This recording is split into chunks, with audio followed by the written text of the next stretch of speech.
Welcome back to Behind the Gloves. I'm Gas Singh and I'm being joined by the wild one, Nick Webb. Nick, how are you? I'm very good, thank you.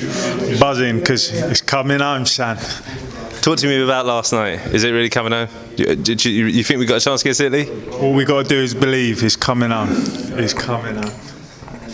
Perfect. How's camp going? Let's start there. Camp is going very well. Everything is falling into place. I'm probably the fittest I've ever been at the start of a camp, so I've got a lot of weeks left to train in, and as I told everybody, if you give me time to train, anyone's in proper trouble. So let's talk about the fight itself. So fight camp, it's 7th of August, I believe you're taking on Fabio Wardley. That came about quick because there were loads of talks about you potentially fighting Babic, fighting Wardley, but then nothing was announced. There was a lot of back and forth, like maybe you wanted an interim fight or and didn't want to jump in with those guys straight away, but obviously you proved those guys wrong. You're now jumping in with Wardley. Just talk to me about how the fight came about. Well, to be honest with you, I'm the fighter. I leave that all up to my manager. So he sorted it out.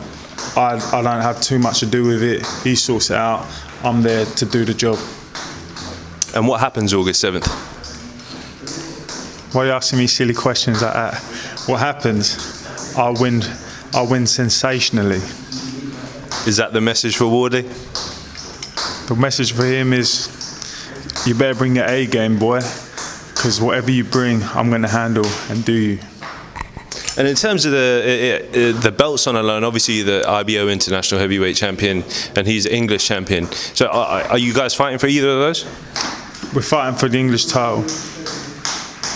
And what's next? Obviously, you've revealed to me that obviously no fighter thinks they're going to lose and you're going to pick up the victory. What do you want to accomplish by the end of the year? Well, listen, I live one fight at a time because I've been in this game a long time now and I've had my losses, so I look, one fight at a time, and I take every fight, as it could be, potentially.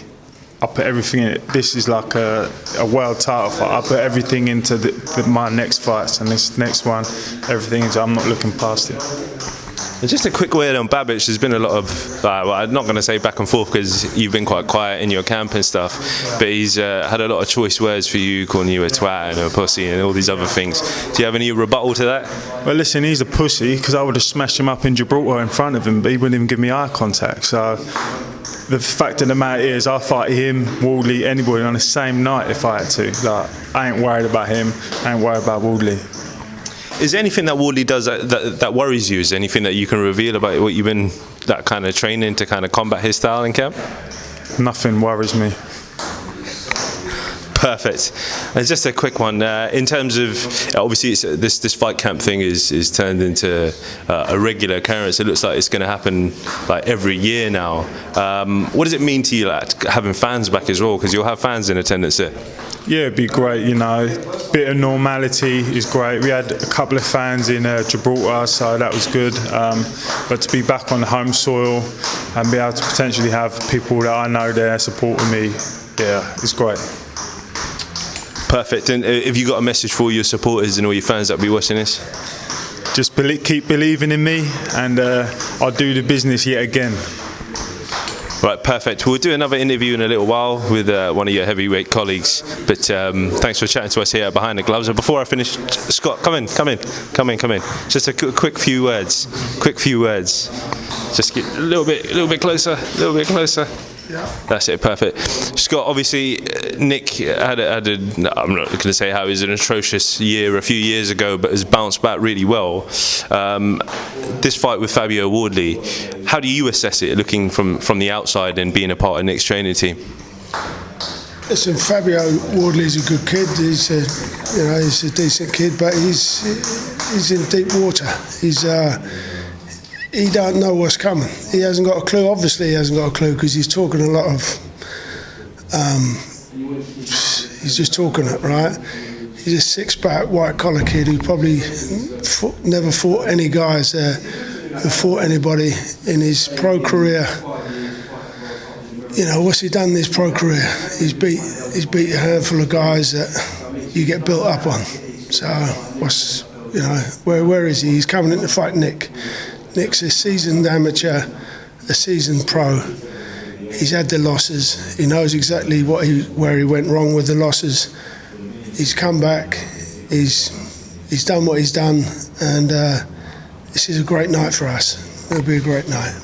And obviously, Nick doesn't want to reveal too much about what he wants to accomplish for the rest of the year. But if you could choose, what would you want him to accomplish by the end of the year? Have you got anything in mind? Listen, what happens in this game is we had a 3-fight deal, and somebody reneged on it, and we were supposed to be fighting a warm-up, then we were supposed to fight Babic, then we were supposed to be fighting Wardley. We got chucked straight in. They didn't give us a choice. They said, look, this is what it is. And they put us straight in for Wardley. Listen, Wardley's no problem. So either way round, he beats Wardley and Babic on the same night, believe me. On the same night, he'll beat Babic and Wardley on the same night. So it's not a problem. Well, perfect. There we have it. Gentlemen, thanks for talking to us here at Behind the Gloves. We will catch up with you again shortly. Thanks.